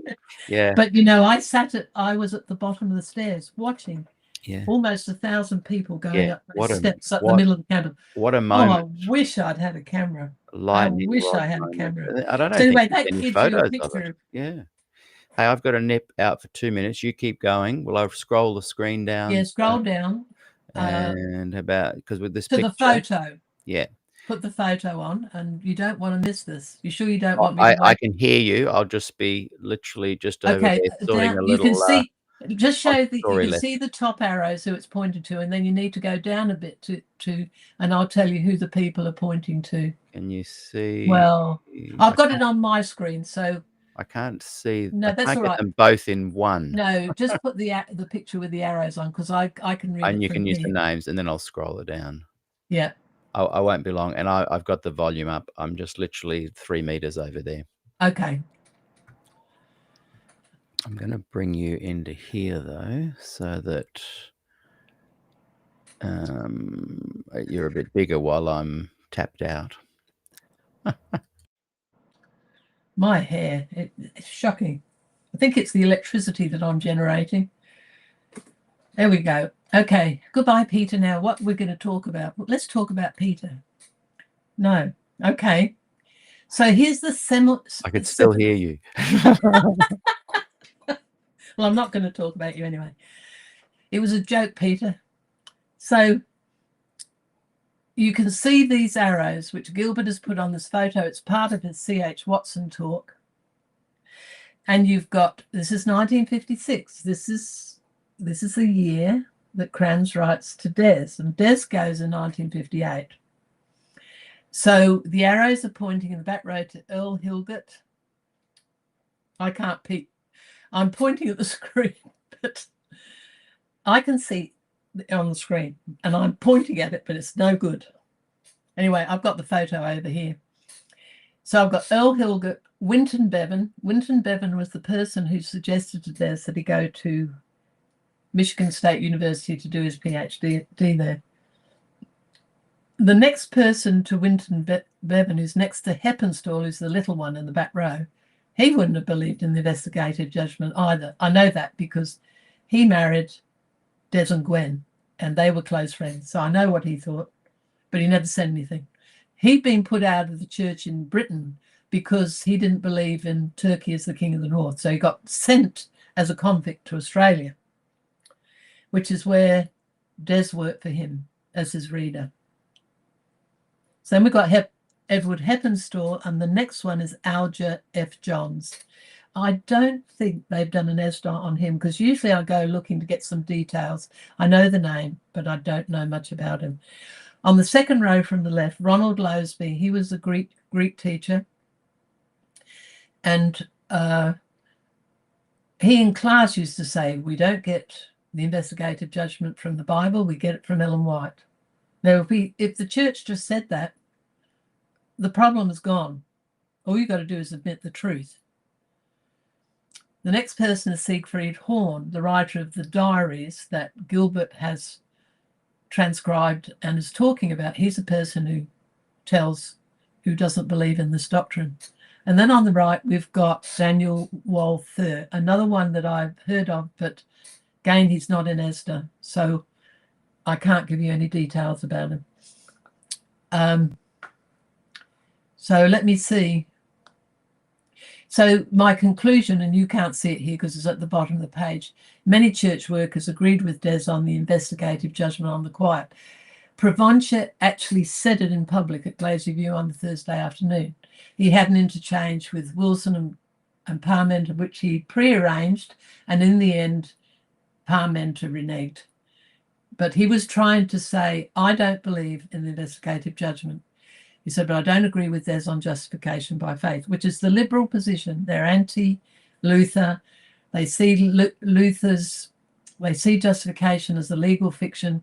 I want to be on here and talk about that one day. It's very, very important. Okay, so the next thing that I put on this chart is from Graham Byrne. And I've got it in my book. It doesn't come out very well, so I'll just read it to you. But this is from, I think it's about, it doesn't have the date on the letter, but I've got it dated in the book. And it came up on memories. That's why I've put it in. Dear Des, I hope you received my letter. Now, Graham Byrne was a worker in South Australia, gospel man. I hope you received my letter dated the 29th of January, 1980. So this is written after that. In case it did not reach you, I enclose a copy. Also enclosed is a copy of a letter to the editor of the record, which, although Parr loved it, he decided not to publish for fear the leaders might go for me. Enclosed also is the first draft of a letter which I've written and which some 30 workers in South Australia are signing right now, 11 ministers and 9 teachers. And I've got that in one of the books somewhere as well. Letter is addressed to Wilson with copies to Parmenter, Judd and Cobbin. I am delighted with the response from the workers here. We only have, I think it's 22 ministers, I can't swear by it, in the conference. Every one of the ministers I approached has agreed to sign. The teachers heard about it and wanted to be in on it too. We are getting something done in Sydney, hopefully Victoria, South New Zealand and West Australia. I believe it's important that the administrators understand the kind of support that you enjoy. Now, this is before the Glacier View meetings early in the year, while Des is writing the Glacier View manuscript. Robert Parr has been keeping in touch also. I want the letter to the editor. And it has been good to find a mentor to whom one can let off steam. We want you to know that there are a lot of us who are right behind you who will do anything we can to support you. Many of us feel that the time for expediency has passed, that the time for action has come, hence the group letter. Right now it is doing the rounds of the country ministers. As soon as we get it back, we'll send it off. I'll send you a copy complete with all the signatures, and I've got that in the book somewhere.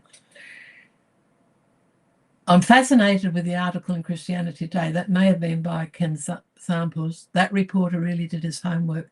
Many of us are angry to find out that it was this division who blocked your pamphlet. Remember, Des did a pamphlet on the spirit of prophecy, the term in the Bible. It had a section on, and it was a wonderful pamphlet. And he also wrote a book, and they published the book. Can't remember, Believe in His Prophets or something like that. But they scotched, and I've never been able to find a copy, I've asked for it, of the pamphlet, because you would have really loved it. It was very well balanced. But ultimately, Des had great trouble finding out who stopped it, and it was Parmenter, because he didn't want to stir up the CBs. Anyway, I've only got one page of that letter, and I think that's the end of my file. So now I'm going to start talking to you about this book, and all I'm going to do is go over a summary. All right, I gave you the first bit about W. Branson is the General Conference Vice President who exercised power dictatorially and harshly. And let me tell you, he's not the only one. All right. Now, John Rosie has been reading my Bye-Bye book, and he wrote what I've made the introduction. So he'll tell you what the book's about. I've been reading Bye-Bye and Here's Why, which is interesting. Monica Vowles clearly had an issue with the official claim for Ellen White when she compared 2 editions of Great Controversy and found substantial differences. Her question is, how can this be directly of God when the later edition is so different from the edition published in 1888? Interesting question, which is exactly what Peter Dixon said last week. It appears that, like so many, she and her mother and sister joined the communion in 1914 on the basis of what was being claimed for Ellen White's writings as the spirit of prophecy and inspired from above. Hence the remnant church claim. They are linked in Article 18 of the Fundamental Statement of Faith, 1980. So Monica came to doubt the official version of matters and received no answers to her questions. And in brackets I've put from the top leadership of the time, whom she spoke to in person. One of the problems is the failure of those she asked to provide her with sensible answers. You cannot get away with that when the person is intelligent and educated. And this is the problem. There are lots of people who come in that are doomed to go out. I've got a title somewhere about me, brought in to be put out. I was brought in by one member of the Kent family, and I was put out partly because of J.W. Kent. So who was, I think he was an uncle of this lady. They were about the same age. I think she was older than him. She also gives a long list of people 66. I've counted them. They'd also left or been pushed out. No doubt, as I read on, the lack of answers and believe it or leave it approach from the leadership will be repeated. You can drop that now because I've finished. So I'm now reading from another document, which I can't give you. Okay. I'm just going to She have a quick also bring up of the names for future reference. Yeah. Well, I've published this. I think It's in the book. Yeah, it's in the volume 10. I'm not sure about this one. Bye-bye. I'll have to check. All right. So John finishes by saying, nothing has changed, it appears, and the leaders have learnt nothing either. Ted Wilson, 90 years after she wrote this explanation, this is Monica, to counter false rumours of why they left, made it worse. Signed, John Rosier. And then I've got, I don't know whether you want me to read it again, what Frank Belden said, but the link between him and Monica Bowles is that I love that. the information in the first edition of The Great Controversy and the second is similar to what's in the word for the little flock. And Belden, out of anger, republished the original word from the little flock. That's and right. Both of these and early writings spoke about the shut door. So the Brethren changed it. So that's the connection with Belden, and it was around the same time. And that is a profound release that he shared. If he hadn't have done that, we may never have realised her full belief and commitment to the shut door belief. So you can thank Gilbert for he said that. I transcribed it. And as I said to you, Gilbert and I are doing a dance, but 2 different continents, and we don't know what the other's doing. It's interesting. He's working on this period at the moment. Okay, so the 5 of these people, and this is, I'm now on the page talking to you about the actual book, agree with Des on the problems of Ellen White. Now, Des was pretty favourable to Ellen White. He was hugely read. He knew Ellen White encyclopedia, repeatedly. And people who are scholars, they find stuff in Ellen White that is actually in scholarship. Des went to, and I've mentioned this before, so I won't go into it, but when he did his abomination of thesis, it was based on something that Ellen White said in the later pages of Great Controversy. And he was trying to, he went to Manchester to find out what the world scholars thought of what Ellen White said about the hinderer or restrainer, which is in 2 Thessalonians 2, I think it's 3 and 4, a very abstract text. It's called a text interpretum, which means difficult to work out. And people had all sorts of theories. Des went over and did the scholarship to put together what Ellen White taught. And that, the chapter on 2 Thessalonians, I was standing outside the room when Des had his orals. I think I was. He came out and talked to me and said, I've got it. Or no, I was standing with Des outside. F.F. Bruce came out after the discussion. He said to Des, you've got it.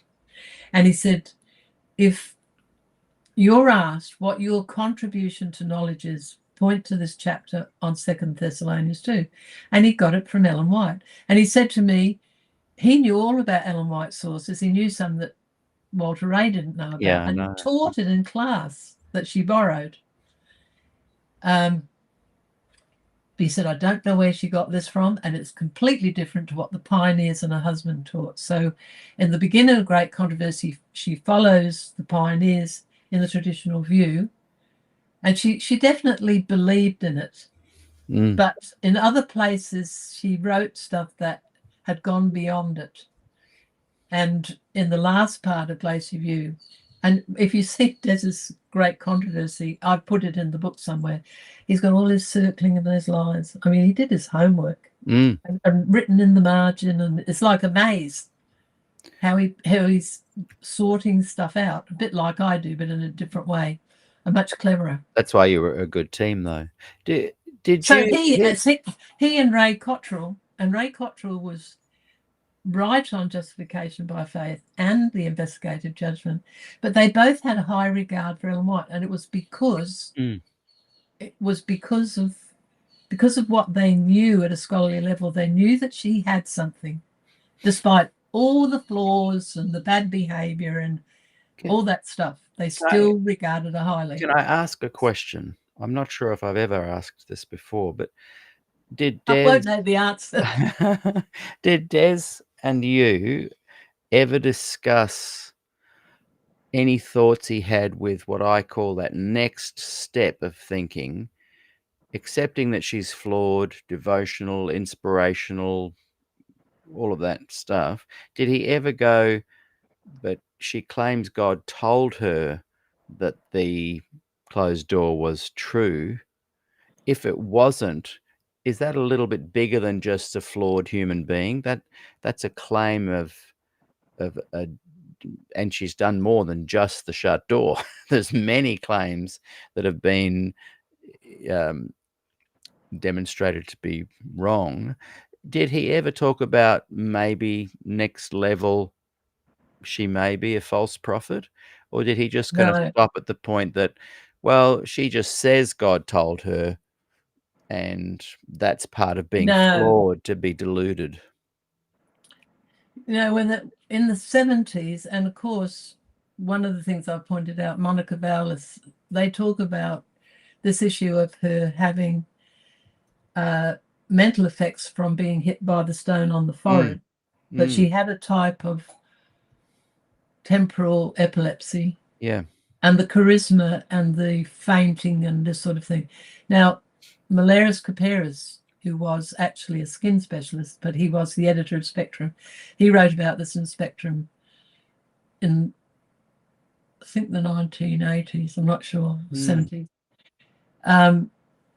But that theory was already talked about back in the 1930s. See, they knew all this stuff, but we didn't know that they knew. Yeah. So, no, we never thought her as a false prophet. And when they said this about her being hit on the head, and this is why she had visions, he said to me, "Oh, that we could all be hit by a stone on the head." To have those kind of visions. I mean, he wasn't like the rest of us, and he read 5 hours a day, and it was all, once he gave up fiction in his teens, it was all serious stuff. So you'd have a job catching up with him. Even Roy Gaines said Des is voluminously learned. And with that understanding too, I can see why a lot of the scholars, you know, in the Reclaiming the Prophet book, I can see why I think they may also have a similar view. So she's not just flawed human, she may have had a mental condition brought on by this stone accident when she was little that gave her these visions and whatnot, which really might have been allegorically true and whatnot, but they were inaccurate with dates and predictions and assessments of what really was going on. But I guess my point is that knowing that helps me feel less jeery about their situation. Well, because I think they still do think they can bring about a change. Des and I mean, I didn't think at the level he did, but we often found we agreed. And it's not because I learned it from him. But remember, I came into the church under Eric Robinson, and he was a progressive. He didn't believe in the investigative judgment. He was a post-questions on doctrine man. He said very little about Ellen White, talked about her as a good Christian woman. And he studied with me for 8 months, twice a week. So I'd had a very good grounding. But you were quite shocked when you came into the church, weren't you? Because you were going, hang on a second, this seems different to what I was taught. No, well, it wasn't until about 12 years later when I was teaching and did the soteriological implication stuff that I got the shock of finding out what traditional Adventism was, because I'd gone from Eric Robinson, and I've got a funny story about that. I don't know whether I've told you about the millennium issue of the Spectrum. I've asked, remind me before the end of the meeting, I'll tell you about it. It's a funny story about Eric Robinson and Bern Heiss. Mm. But anyway, I won't do it now. You got my penchant for going off track.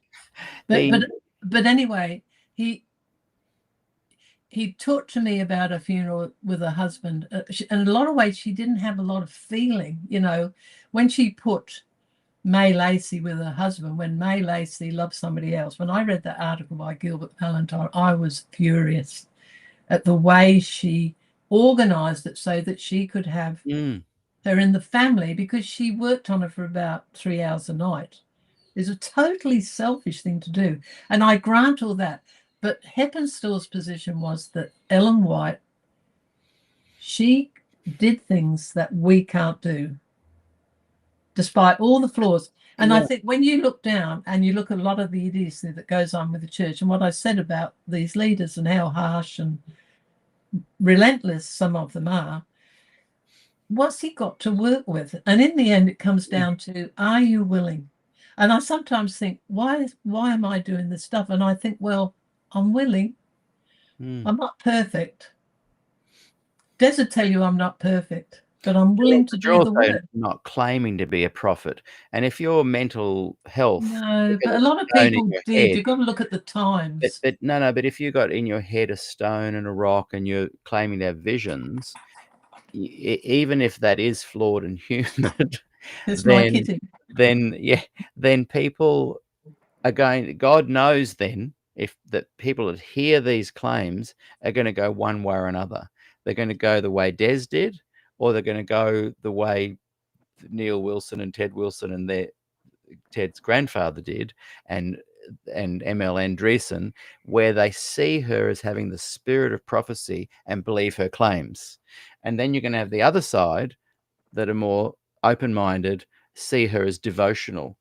And but I've got 2 book reviews on that book by Milton and Bob Wolfgram, and both of them take the position that it's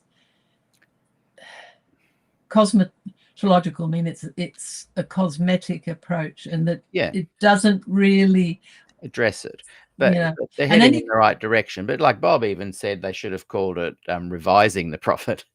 But my point is that if someone claiming to be a prophet says this publicly, and a movement is pretty much generated and started around that person, if you look at her and you say, well, those things don't add up, I'm going to see her as devotional, you create a separate movement. If you look at her and say she is the spirit of prophecy as predicted in Revelation, that creates a separate movement. What I've constantly tried to tease apart in all these 500 interviews we've done so far is recognizing these 2 groups. What I struggle with is those who see her as a prophet. She's part of the third angel's message, the testimonies, that she is here for a real reason, a prophetic reason, raising up the remnant, has the spirit of prophecy. They can see the 2. They can see the 2, the division. But these guys and all the guys who have the gospel Adventist kind of approach, they don't seem to fully see how different they are from the others. That's just an observation. I think I've got lots of empirical data to support my claim.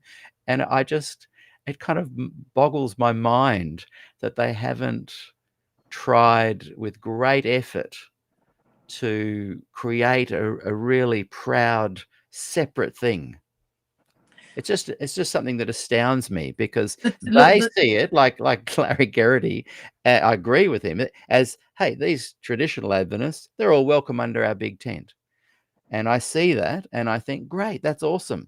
But the other guys don't see it that way. They see you guys as the unravelers. But why don't the unravelers see that? The people who are traditional fundamentalist usually have literal minds. And you've got to distinguish between the literal and the literate. And I don't mean literate, there's another word for it, literary. Yeah. Now, if you look at things in a literary way, you just don't see things the same as the others. sorry to interrupt. I agree with that. I can see how the Yeah, but you're sociological, not listening. anthropological, but what I don't But see the is the other why thing those about who are more able to see it as not so black and white seem to now see let me think they now can let resolve me, the I get two. your point, but let me finish. By nature, the traditionalist who's literate, they're much more organized. Matter of fact, they're better business people. They're the ones with often who've got the money, and dealing with people who are more abstract in their thinking. They are like a herd of cats. I've used that phrase before of you and Harry Potters. But it's true. And so because they have a way of reconciling the problem with Ellen White and saying, yes, all these things you say about her are true, but she kept the church together. In the big picture, this doesn't matter to them because they're able to resolve it. And they're not going to, organize a new church. That is not the gift of the thinkers. Yes. It's the gift of the other people. And they've got all the property and most of the money. And they're monetized, organized, networked. I guess it's more that in all these conversations I've had, that I get the whole why they are thinking that. I accept that. I was like that for 50 years. What I don't get is that they have something really special and unique that, and I know I've chatted to you about this before, but they have, because of these maybe less organized or whatever, they're more accepting and, hey, we'll just take it on the chin or whatever. But I just feel that they have something so special and unique. It needs to be a little bit more defined within the bigger Adventist movement. But look, They don't practically, seem to be able to do that. it doesn't work. GNU's pretty much phased out with the person who started it. Yeah. The one, whatever it is, one project which I've never had much to do with, but the main person connected with that has gone into health systems. I'd love to know what the politics are behind that. But just let me mention, because I've thought about this, and one of the things I've done, this is in volume 6 of my thing, is I found a man called Bruce Gore. Now he's a lawyer and he's a speaker. He's an excellent speaker, doesn't need notes. He's very like Des. Now he's got a website. And he gave me permission. He said, you don't even have to put my name on it. And that's my sort of guy, but I did. He did another, he's got a series of really the history of the whole Christian church. He was a dispensationalist who became a Presbyterian, because dispensationalism's got its problems.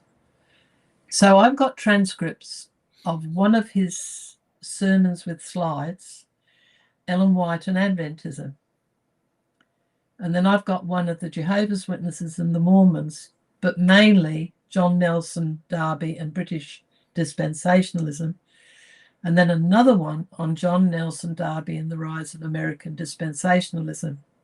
Now, there's lots more that he's done, but it's very interesting to see what he's looking at, the Second Awakening, so he's going through the different movements, and these denominations came out of that Second Awakening, So he's got others.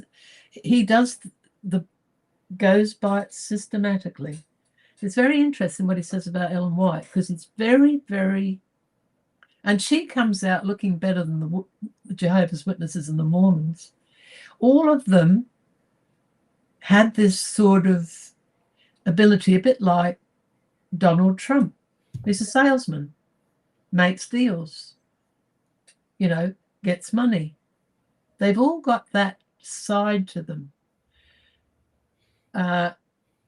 But he's very respectful about Ellen White, and he said, apart from Adventism, she's known for her work in temperance. She was a bigger player in the temperance movement than she was in the Adventist church. He doesn't even bring in the plagiarism. He would know about it. Mm. So they're worth watching Yeah, because I'm not questioning having respect for her. no, but I'm saying questioning them not realizing that they have something unique and special and don't want to shout it from the rooftop. well, people try it, but they want to stay in the church because of. They can I stay, mean, but I why aren't would they like. getting organized and you know, I mean, in the States, they've got. Look, it just offshoots often only last as long as the person who starts them. And most of the congregational churches you can count on one hand. Richard Fredericks, somebody Martin, whose name I forget, got a hugely successful church. They came from Adventism and they have remained huge churches, respected, and they've worked. Yes, I And interviewed they've been him. He was great. interdenominational, but Yeah. most of them have faded. I'm not talking about offshoot or starting something new. I'm talking about they don't realize that they can't successfully nurture and allow their gospel Adventism to flourish. And they seem to be doing nothing about it. It's a real, oh, well, in God's time, and they're so laissez-faire about it. No, I don't think that's true. The people dropping off, I talked to Robert Cook, I told you about that. What happens is you get enemies within the church that you're teaching, you get conservatives who report you to the brethren. In the end, the brethren get fed up with it, and there's a process.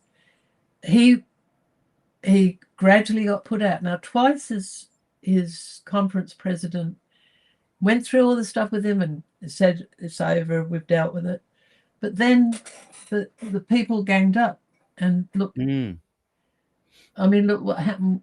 I talk about FOMO. There's loads of them. You just don't hear about it. This man, this is why I love chatting with you. This man, Ben Timothy in New Zealand, nobody knows about that. He was the North New Zealand Conference president and he got kicked out. They can't say anything because they have to sign non-disclosures in order to get some money. Yeah. And so people try, but there is what I call the candle snuffers. They're out there watching. Yeah. And I think that's why I love chatting with you, because you stimulate my thoughts on this. And well, you stimulate my thinking. I don't come out and say exactly what I think always, because I don't want you getting cross with me, but I do go, and if I've got a problem like this, I go and I did those things with Bruce Gore because of you. And lots of things. I think we're good at talking about this now, this kind of stuff. And I think what so I really want annoys me is I think I realize that they say all that you've said, and they've even said to me, but I can't lose my job and this kind of stuff. But I just wish they'd admit, even in private, that it's never going to change. We're just going to kind of eke out an existence within the Adventist Church as best we can. But look at RA Group turning to me and going, oh, but don't you worry, Pete, it's going to flourish soon, and we're doing things behind the scenes. So they have a moment of admission and submission that, yes, it's not going to change. They can't speak up. But then they kind of double down on it. Yeah, but even but look, not everybody's able to lead out. Now you've got you look at that stuff I talked to you today about Grieve. He was good at business. He was a writer. He's probably artistic. He started numerous churches. Wouldn't you think they'd be reluctant to put him out? He built up the church in New Zealand. I know. Yeah, that's another really interesting point, Gillian. The people that could lead with him, they kick out. The ideal General Conference president who actually knew the gospel and would lead the church and preach in the gospel. Yes. I agree, but see what happened. And that's that's a really good point. The light bearers and the candle snuffers. Yeah. And those the light bearers get kicked out. and all the good guys that could lead have gone. See, you're responsible for all of this because you keep egging me on. You come on with this stuff, and I go and I find what I hope I sort of, and I'm directly do you know, I don't think that we've actually had a program where I've come on and talked about my books. We've done other things. We get sidetracked. But I really want to talk Yeah. about the first 2 sections in this book, Yeah. because, you know, I'm trying to make it easy for people to see the issues. I'm an explainer. I've just been writing, somehow got talking about my story. Now, when I was in New Zealand, came from England, lived next door to Mary Kent Taylor for 2 months, and she took me to hear Austin Cook, and I said to her, do you believe that? He's just a salesman. So then we go to the other side of Christchurch. I'll tell you this little bit to tell you the facility I had as a teenager that I've still got, I think. So anyway, that was the end of Mary Kent, I thought. So we go to the other side, and I'm working, and my mother worked in a factory. You know, my parents were tradespeople. So I ended up in a factory. But when I went there, they were actually looking for somebody to train as an executor. And I would never take on an executive job. I'm not temperamentally suited to it. But I had to do all these tests, puzzles and games and dexterity. And the guy who's doing the test, he actually called 2 people in to watch me because I was very fast. So they were training me up. I ended up doing flow charts and doing bonus rates, and do it because I could draw. I would do charts showing how you did stuff in a factory. First of all, I worked in men's underpants, and then I got sent to a tailoring company. This is in South New Zealand, Lane Walker Rudkins. And because I had done this work and I was only 18, I had some experience. And so I saw a job in New Plymouth for a time and motion study person, because in those days they used to do it by timing bonus rates, and I'd done it. I'd already had a bit of experience. So I get the job. So I learned to drive in 3 weeks, take my test, buy a 1930 old car that breaks down on the way over. But I drove to New Plymouth. I mean, I've got to think I was pretty adventurous, broke my parents' hearts. So I get there, and they asked me, this is 2 Lebanese people in a factory that made shoes, Burke's in New Plymouth. And they had huge abdomens, and we used to say they were very argumentative with each other, always having fights. We used to say when they faced each other, they had naval battles. Anyway, they said, do you want to board or do you want to get a flat? And blow me down, they put me in with an Adventist lady. Wow. And she takes me to church. And I become an Adventist. That's how, I've never heard that story. No, I'm writing about it at the moment. Don't ask me why, but one thing leads to another. So I go back to Christchurch, and I go into Papanui Church. I find Mary Taylor. I walked up to her and I said, remember me? This was a year and a half ago. I became an Adventist. What year did you walk into Papanui? Because that was my childhood church in Christchurch. 1963 or 4. Yeah. And then I worked in Christchurch again at the Kaiapoi woolen mills. I used to stand on the machines and time work and all that sort of stuff. Well, then I went back to New Plymouth, and I got... My grandfather, Leslie Dixon, would have been on the door greeting you at that point. And my grandma, Alice Dixon, she was a vibrant and vital member of that church. I better check with that. I'm pretty sure it was Papanui. What was the other? There was 2 big churches in Christchurch, Papanui and Ilam Church. Yeah, it might have been Ilam. There was St. Albans, and that's where St. Albans. We would regularly go to all 3 of those. I still don't know how to say the surname of the person who Alfred Krenz wrote to. John Bro. I think. Bruff. Okay. Yeah. Adrian did tell me, but I can't remember. Yeah. But even before that, in England, before I left England when I was 15 or 16, I got a job, was out of school, 16 it would have been, working for a big shoe company, because Northampton was the place where they made shoes. And I said I could type 30 words a minute, I think it was. It turned out it was letters per minute. They never ever said anything, very gentlemanly. but I ended up sorting out the archives. You know, I couldn't type, but they didn't find me. And they got me sorting out the archives, and they loved the job I did. So you see, I had that facility for organising, which is probably the only thing I've got.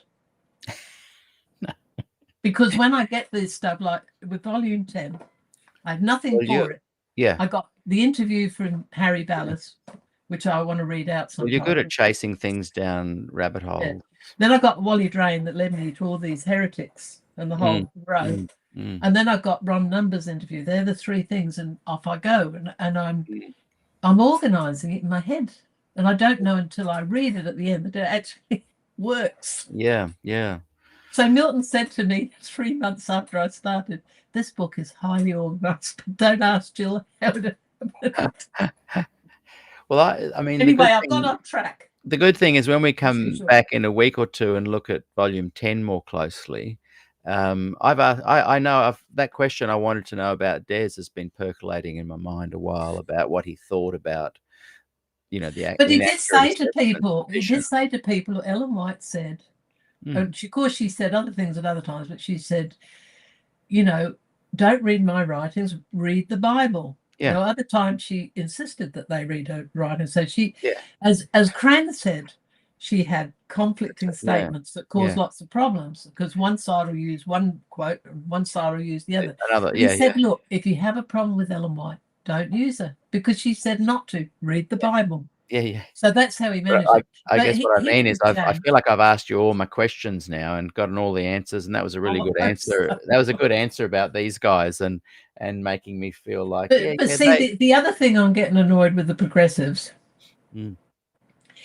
is that because of our experience, we not only got it from the CBs, we got it from the Dale Ratzlaff followers. We got on with Dale all right. But even some of his staff, they were annoyed with Des because he didn't come over on Ellen White. Even the members of GNU, half of the board left because they insisted that Des speak against Ellen White. Let go of Ellen. And speak against the Sabbath. Because a lot of the congregational churches who were in touch with some of the board members, they'd given up the Sabbath and they weren't happy. So Des didn't go far enough. So we got it. Yeah. And see what happened is that side acted just the same as the CBs. It was all judgment. Human nature.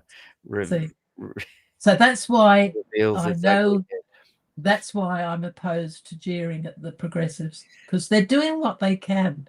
And there's not a lot they can do because of the candle snuffers. Yes. And the people in the pews. And that's what I'm saying. Vic, you've really answered some of my questions now. So I think when we have our next book discussion, I've got no little rabbit holes I want to go off onto anymore. So next time I'll just listen to you. Yeah, we'll say farewell in a few minutes. Well, this is a great talk, but I'll tell you this story about what the Spectrum had, and I may have said it elsewhere, so you have to forgive me if I repeat myself. But in 2000. The Spectrum put an article in written by it didn't actually have anybody sign it, but it was by the writers. It was the millennial year, and I can't find a copy of it. I've asked Alec Carpenter for it twice, and he seems to be studiously avoiding me. Anyway, it was a spoof, and it said that Jan Paulson had been stood at the front. He called all the big newspapers, you know, Reuters and BBC and all these people to the front of the GC building, and he announced that the church was giving up the investigative judgment document. Do you remember that? Have you ever heard of that? I don't think I saw that. That would have been hilarious. Well, you've got to find that. The church was very upset about this, and I think they got smacked on the wrist. So you can't find it in archives, but you've got to admit it was very, very funny. Now, over in Australia, Vern Heiss heard about it and was thrilled. And when he found out it wasn't, so he thought it was real. Everybody thought it was real. It wasn't real, but it sounded real. We thought, hooray! And it's like War of the Worlds. Then Vern Heiss found it wasn't true, and he wept. Oh wow! Now, and this is a funny connection here because Eric Robinson was in the Charlie home. Yes. And he took a devotional, and in the audience was Lou Greer, CB brother of RA. Yeah. And Eric got up and told him this, what was in the Spectrum. And he said, investigative judgment, I never believed in it. Now, here's the person. No. Well, I think that story is so funny. That is And of course, he brought me in the church, and he didn't teach me the investigative judgment. And because I had a JW background, he talked about America in prophecy. And at 18, I thought to myself, Jehovah's Witnesses, not right. Yeah. But I still came into the church. So, but I recognised that story mentioned in one of the books. Now I'm going to write about. I'm about Volume to write 11. about it. I started off. See, I'm doing introductions, and I get worse and worse with every book because I know more and more. So this one is on the apostle. It's about rhetoric. So it's about the ethics and the speech of the apostle Paul. And in the day when Des went to Michigan State University, his teachers told Neil Wilson's father that Des was one of the brightest minds they'd ever seen. And nobody had ever written in rhetoric. The person who was his professor was the person who wrote the article on rhetoric in the Encyclopedia Britannica. Very highly regarded Des, unlike many people in the church. So anyway, what was I going to tell you about that? So people in the field vied to be on the orals because nobody had written about the Apostle Paul. So I thought, what can I do for an introduction? Because I know nothing about rhetoric or the art of speech. But a lot of it is talking about the ethics and the morality and the politeness of how Paul dealt with people. Yeah. That's what I write about. So I've called it, I haven't written it yet, and I've somehow got on my story to tell. I'll have to put it in separately, but because I don't want to make it about me, but I want to say I've called it The Ethics of the Apostle Paul and the Ethics of Desmond Ford, because I could see as I read it, and I haven't read it closely yet, but this is Des's hero. Yeah. And when you read about what he says about the Apostle Paul, you can see Des. Yeah. Yeah. So I wanted to write a short biography of Des and talk about the way he lived and died. Because he definitely Des lived was, you know, Phil, the gospel.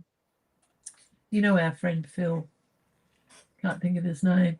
He said to me after he met me after Des died, he said, Des was a cut above the rest of us. And look, he was. So that's what I'm going to write about. And I somehow got onto my story.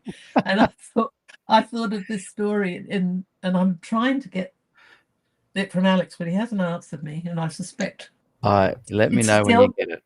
He's too worried that we'll spread it far and wide. And of course, when I get it, I shall read it to you. But the lovely thing about it was the joy of the old people who were gospel people. And Vern, as you imagine, he finds out it's not true and he sits and weeps. That's a whole show there. We can do that. We can do a whole show on that. Just tell Alex that we won't mention it Spectrum or him. We'll just re-release it as, some people had a comedic. Well, they all know now. It's too late. But you imagine Eric Robinson getting up joyfully and telling all the old folks, including James Grieve, who was the dentist at Loma Linda, who was a CB, that he never believed in the investigative judgment. And of course, that nearly gave him a heart attack. And then, oh dear. So what year would that have been, do you think?